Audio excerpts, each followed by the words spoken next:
we'll move forward with sentence semantics here. And in this regard, we'll talk about the participants.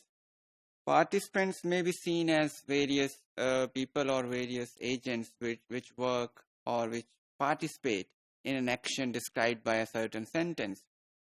Speaking more specifically, these participants can be defined as semantic choices which perform a certain role in a sentence or a piece of language.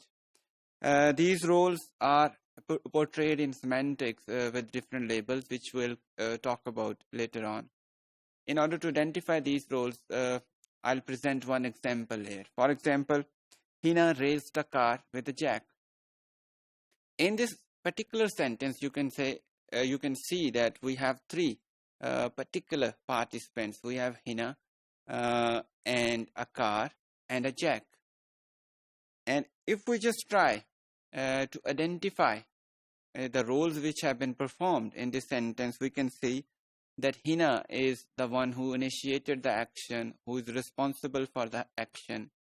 Car is an entity which is being acted upon, and its position or location changes because of that action.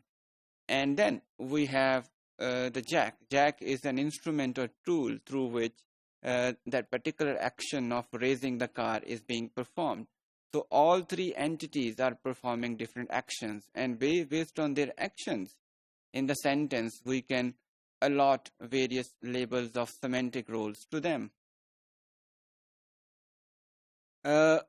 Participant roles or participants are known by different labels in semantics. They are known as thematic roles and semantic deep cases, semantic roles, etc. There could be many other labels which are used in various academic works.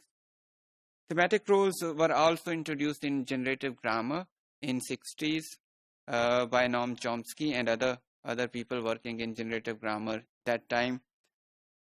In thematic roles, entities are, simply speaking, described by the action of the verb which is being mentioned in a particular sentence or in a particular speech event.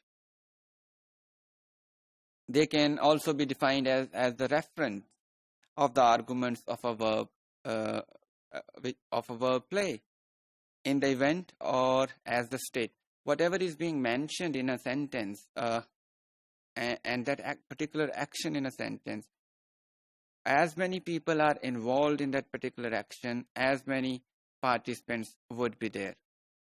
Arguments are the constituents that are necessary to make a sentence, and because of these arguments, we are able to identify various roles being performed by an entity or multiple entities in that particular action. A semantic role can also be seen as an underlying relationship that a participant has with the main verb of a sentence.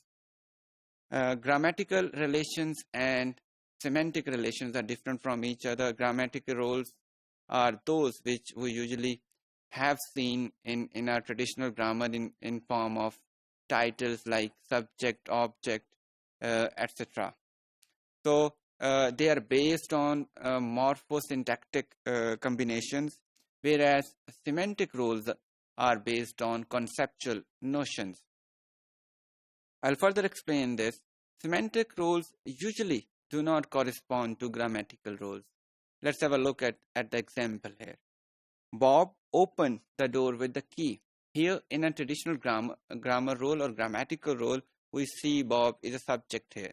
But in a semantic role, we see Bob is an agent who has initiated the action with his own choice. So we can sum up that semantic roles are identified by the actions of the verb in a sentence, and they are different from traditional grammatical roles.